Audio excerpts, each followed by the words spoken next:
Paul. I'm used to the critical bit, I'm not so used to the other bit, so it's for myself this afternoon. I've got to say that I found it quite difficult to think of a subject for this afternoon, and Paul helpfully, after I thought of a subject, suggested some slight amendments to what that subject might be. So here we are. It's probably a combination, therefore, of what I'd initially thought and what Paul suggested might be a useful subject. I hope you'll forgive me for being quite formal in what I'm going to say initially, and then I hope, as Paul said, we'll have a much more open and free-flowing discussion. I've got to warn you that some of you don't agree with what I say right out of the gate, so I'll just pay for that. But here we go. I personally believe that the best way to run a society is through a free market economy.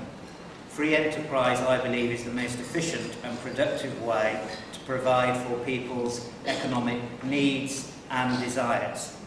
But that free market should be run with an ethical code that recognises the need to take into account the effect of our actions on other people, something I might refer to as the common good.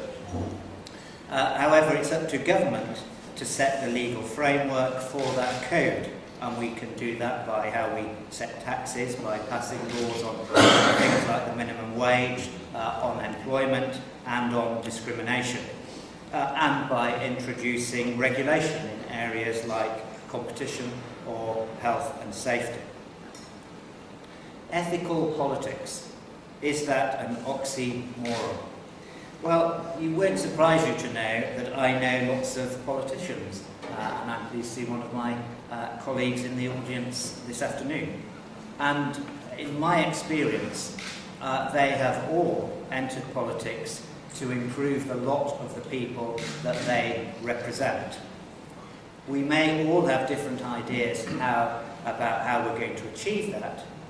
Of course, that's why we put ourselves through the election process, through hustings, through the media interviews. I won't dwell on that too much this afternoon, having read the front page of the JP today.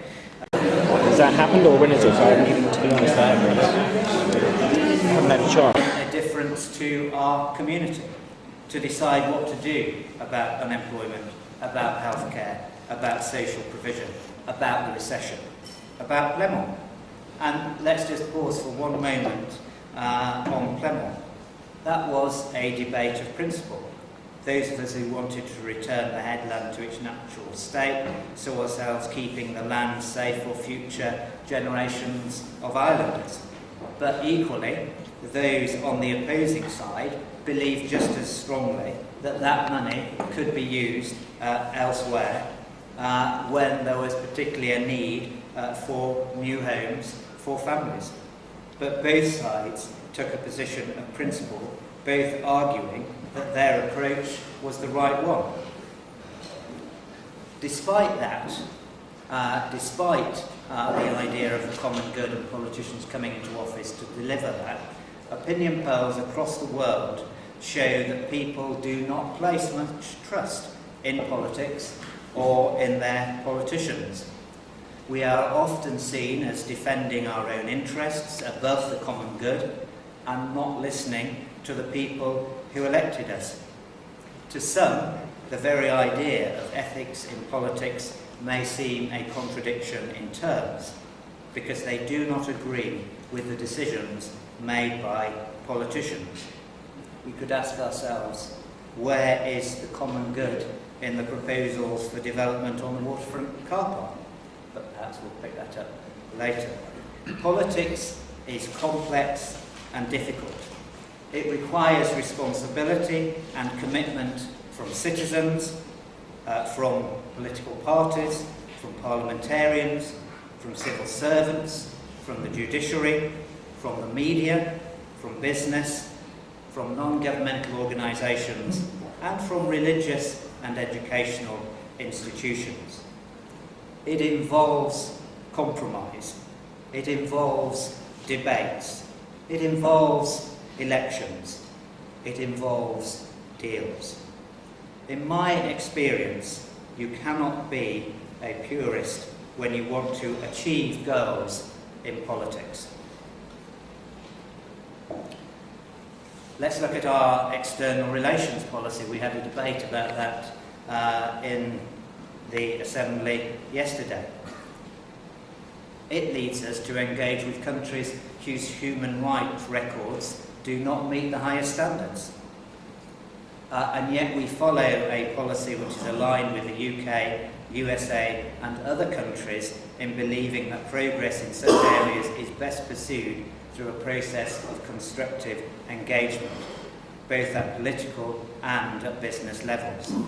And we support that British foreign policy in giving priority to the protection of human rights and the belief that private channels offer the best chance of delivering meaningful change on issues that are often viewed as sensitive by those governments concerned. Cultural engagement, like that between schools in Jersey and China, can, I believe, help to change those outlooks.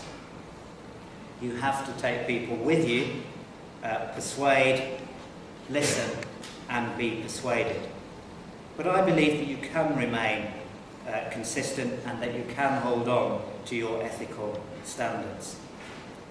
Trust in and respect for politics and politicians is, I believe, vital for living together in societies. And we can look around the world and see examples where ethical leadership has worked. The greatest example is probably South Africa and President Nelson Mandela. He deemed that crimes ordered and carried out under the apartheid regime should neither remain unpunished nor just be forgotten. And he set up the Independent Truth and Reconciliation Commission, aimed to provide justice without fueling feelings of revenge. Close